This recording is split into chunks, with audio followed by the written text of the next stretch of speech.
So I guess the first thing I wanted to talk to know about, we could all just chat, is about your draft order stuff. So you were tasked with writing a draft. Can you talk a little bit about how you got involved with Oren and Ariella, and kind of the first thing that came to your mind when you decided that you wanted to kind of really put down some things that you and I and all of us have talked about for decades in some sort of formal academic setting? Well, I guess the first thing that came to mind when I was asked to do this, and first let me take one moment to once again thank you for all you do, not only for the jam music community, but for the Jewish community, but for the overlap once again. But and I think you'll understand this when I say my chapter is called Torah and Torah, because to me, what's happening on tour, both in terms of when we experience the music, and hopefully perhaps even more so in terms of the relationships and the friendships that we have, and the way we kind of balance that personal aspect of revelation with the communal obligations and benefits that come with that, to me really is something that I can only call Torah. And to me, obviously in many ways when we experience Judaism and we experience Phish, we can see there's a lot of on the surface overlaps, like with Avinu Malkeinu, which we just played, which is really great. And to me, one of the things I love about Phish is also the fact that they can have a song called Susie Greenberg, and that's just a song that they're playing, but that's obviously a very Jewish name right up there with Susie Q. So there's a lot of that. You can see kind of the overlaps going on between the Game Hen saga of the outsider who comes to redeem the enslaved people by receiving the law on the mountaintop from the lawgiver. Obviously a lot of parallels to Torah in the literal sense, and the Exodus, and the giving of Torah on Mount Sinai. But to me, ultimately, I find that Judaism and Torah and Phish a lot of times aren't pointing at each other, but are pointing kind of in the same direction. This life experience out there, teaching us how to experience that connection and revelation that we can get through the source, whether it's through the music or whether it's through our prayer or our study, but also creating a venue for us to experience that revelation that comes from the connection we find with one another here. So I wanted to bring that together, and I think it's amazing to find. There's a lot of great writing in the book about Phish and about the music, but I think the word that came up most was community, and I think that's really the thing. And one thing I talked about in the book, and which I talked about at the Phish Studies Conference, and hopefully in the upcoming book that's coming out of those proceedings, is that what is the name of the sacred text that we have in Phish? It's the Helping Friendly book. It's right there on the face. That's what it's all about, and hopefully that's what we're learning about Judaism as well. Yeah, definitely. I think the word community was the buzzword for the book in the best possible way. I think people definitely identify with that. Whether we wear Star David necklaces and yarmulkes to simplify one thing, they wear Phish shirts or stuff that has insignias from various lyrics, and it's similar, identifying moments. Sometimes it's more subtle, sometimes it's more in your face, and you're with your people. And sometimes those things in each community are very direct. Like in Phish, we have the different communities, the subgroups based on whether you're a flat brimmer or you're a curved brimmer. And in Judaism, in the Hasidic groups, whether you wear your brim up or down says a lot about you too. So you can see kind of a lot of parallels in the material culture too, which I think you can find comforting. Right. And just like also, as Jews who are bits of strangers in a strange land wherever we are, and as Phish heads, maybe also when we're outside of the festival and outside of the show, maybe also feel a bit like we're not always at home in all aspects of the world. I know, like when I'm going through an airport, if I see someone wearing a yarmulke, I feel like, those are my people. But if I see someone wearing donuts, I also feel like, those are my people. So it's great to be able to get that connection from both of these communities. Definitely. One of the other, I think, through lines through this book, and people come up with their own answers, is why Phish and Judaism have this amazing Venn diagram. Two of the members of the band are Jewish, of course, but two are not, and the primary songwriter is not. And though it feels like there's a huge Jewish community because there is compared to other bands, I'm sure that just like in America, which feels like there's a large Jewish community, it's still a very small part of the larger thing. And I think everyone comes to their own reasons why Judaism and Phish are so associated with each other. I know Oren talked a little bit about, of course, like summer camp and how those things together. I talked a little bit about people in college in the Northeast in the 90s when Phish was kind of coming through the ranks. And it's very interesting. I remember I live in New York, and I remember 10 years ago we were driving to Dagger Heights Lights, and one of my friends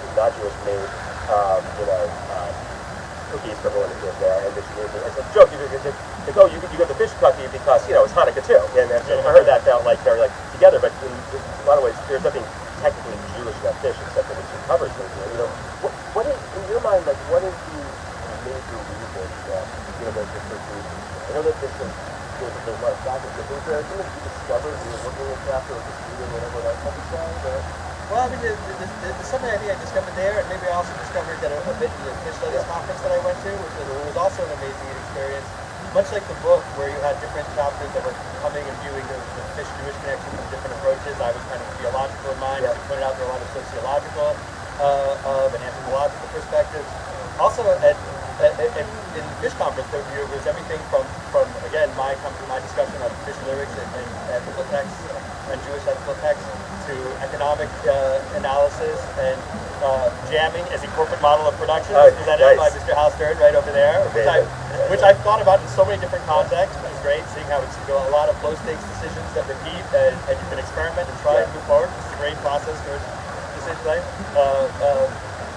You know, I also was on a panel with a Stoic scholar, a Greek Stoic scholar, and when I made my presentation, it was obvious that Phish was talking about Jewish texts. And then he made his presentation, I'm like, it's obvious Phish was talking about Seneca the whole time. It was mapped out so well. But what came out over and over again in the book too is this concept of flow, which maybe we've heard about a bit in Judaism under different names, whether it's Hesed or Shefa, and of course, obviously, we hear about very much in the Helping Friendly book, the chicken to surrender to the flow, and the idea of achieving a flow state.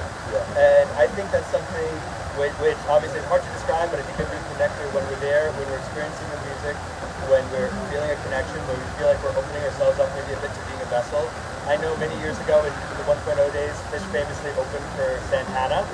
And as you may know, Santana is a very, very deep guy, and I believe maybe that's like, after that, someone asked him to describe Phish, and I believe his answer was Phish is a hose. Yes, exactly. Which of course is a vessel, which takes the flow and channels the flow. And of course, flow also needs channeling as well to be effective. And in Judaism, that balance between the flow and the challenge state is very important. I think as individuals it shows, you know, when we're balancing our own experience and desires with hopefully the crews and the friendship and communities, you know, and our responsibilities to one another, we try to work that balance. And then also when we're there in the show, you know, really getting in the zone and feeling the music, and we're feeling all this flow of thoughts and hopefully emotional catharsis going through us, you know, at the same time, hopefully we're also trying not to step on our best friend's feet, and you know, maintaining that awareness beyond us. And obviously sometimes that's a difficult thing to skirt. Obviously for musicians who are involved in improvisational music, having the balance between your flow and leaving space for others is a big part of that. And in the book I talk about the amazing Phish book that Richard Gere, I always want to say Richard Gere, but and Phish did back in the 1.0 days.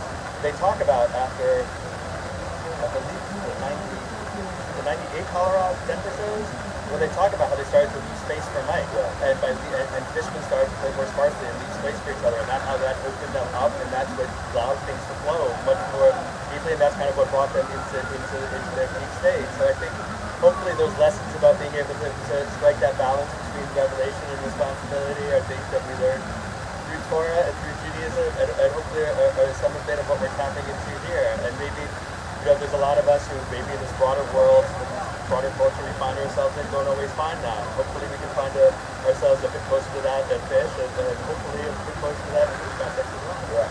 Santana, who obviously is not Jewish, and also Colonel Bruce Hampton, I would say, are the two kind of elder improvisational musicians that I found it well into. Year after year, you interview musicians, and they've almost had these like rabbinic meetings with these. They've almost had these rabbinic meetings with these people where, like Garrett Trucks and Trey and Robert Randolph and all these people kind of came through their school, where they had these moments where they spoke, where Bruce or Carlos spoke to them and gave them this sage advice, which they still think about every time they're on stage, even though they haven't crossed paths with that musician for years, or that musician passed away. And maybe we also kind of bring into another aspect, which to me is part of the reason why I love that Phish is a Jewish experience, but also why I love the fact that Phish is also a lot more than that. Is, you know, I love the fact that I can find spiritual community in Jewish context, but sometimes being a Jew in a wider world which is not oriented towards that, sometimes it's really difficult to find ways to connect in a spiritual sense beyond the Jewish community, but also feel really authentic to the Jewish community. And I think Phish is one of those environments where we can. We say we're going to shul. A lot of people sometimes talk about they're going to church there, but it's a spiritual context. We can be with our Phish friends there's a concept in Judaism that the Jewish people are the children of Israel, but there's also the concept that everyone are the children of Noah. And sometimes I think we don't always remember that. We don't always connect with that. And within the traditional Jewish context, Judaism has a lot of mitzvahs and moral imperatives and commandments for Jews, as well as a lot of rituals and ceremonies. But in the traditional way that Judaism thinks about non-Jews, there's some moral principles that they should ascribe to, but that's it. So it's great to find some really what feel like really authentic spiritual environments that both non-Jews and Jews can come to and connect to and feel really genuine and rooted in their own tradition, but also be able to find how different traditions are pointing to the same place. Like Santana, I think obviously was tapping into what Phish was doing, and as we are too. And I also just want to step back to the one thing you pointed out to before.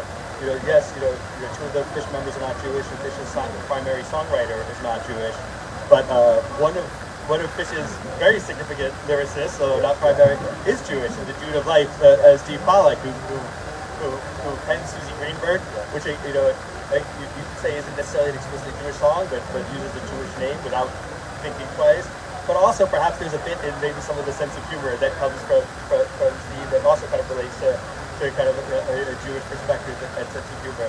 And I had one recent story, an insight about this. As some of you may know, I'm also a musician, and I just did a tour with Kroll, who's the Dude of Life's guitarist, which was a great experience because in addition to playing with him, I got to hear a lot of stories from his playing with the Dude of Life there, and we were talking about You Enjoy Myself, the lyrics to You Enjoy Myself.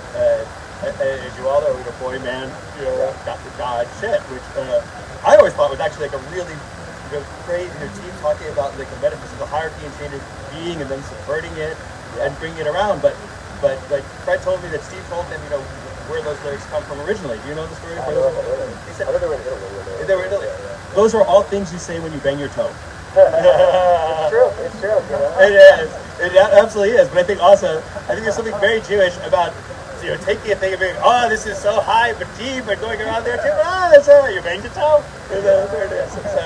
So I definitely think that I want to pay tribute to the Jude and Steve, but think that ethos is there, and it's also great that the way that I think of Montano, and I think you talked about this before too, came up into the repertoire is because everyone was bringing in their influences, their music, and brought them to the table, and like. Trey brought Daniel Salvestone to the table because that's a great American spiritual tradition, and Mike brought in his great spiritual tradition. And it's really great to have an environment where that flows just so naturally. Definitely, and I think that it's also interesting that we always, as you mentioned, a lot of people say they're going to church or synagogue or shul, and it's really a Phish show or a Dead show or another festival setting. And I definitely can relate to that, and I've said that in the past.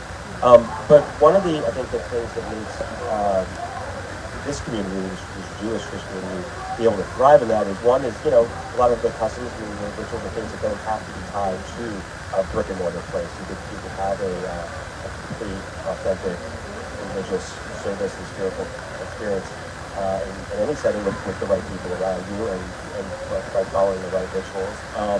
And also, what reminded me to say that is that when Mike was choosing what music to bring in and he chose to be Montana, one of the reasons he chose that is that it was a prayer that meant a lot to him, it was powerful, but didn't necessarily have to be tied to an exact piece of music. Even if they could rearrange the music and place it within and then something yesterday, and it would feel natural and authentic and that's not religious versus maybe some other songs that have hymns that are more tied to the orthodoxy, which I thought was a unique thing for the band and the songwriter and the talking about it.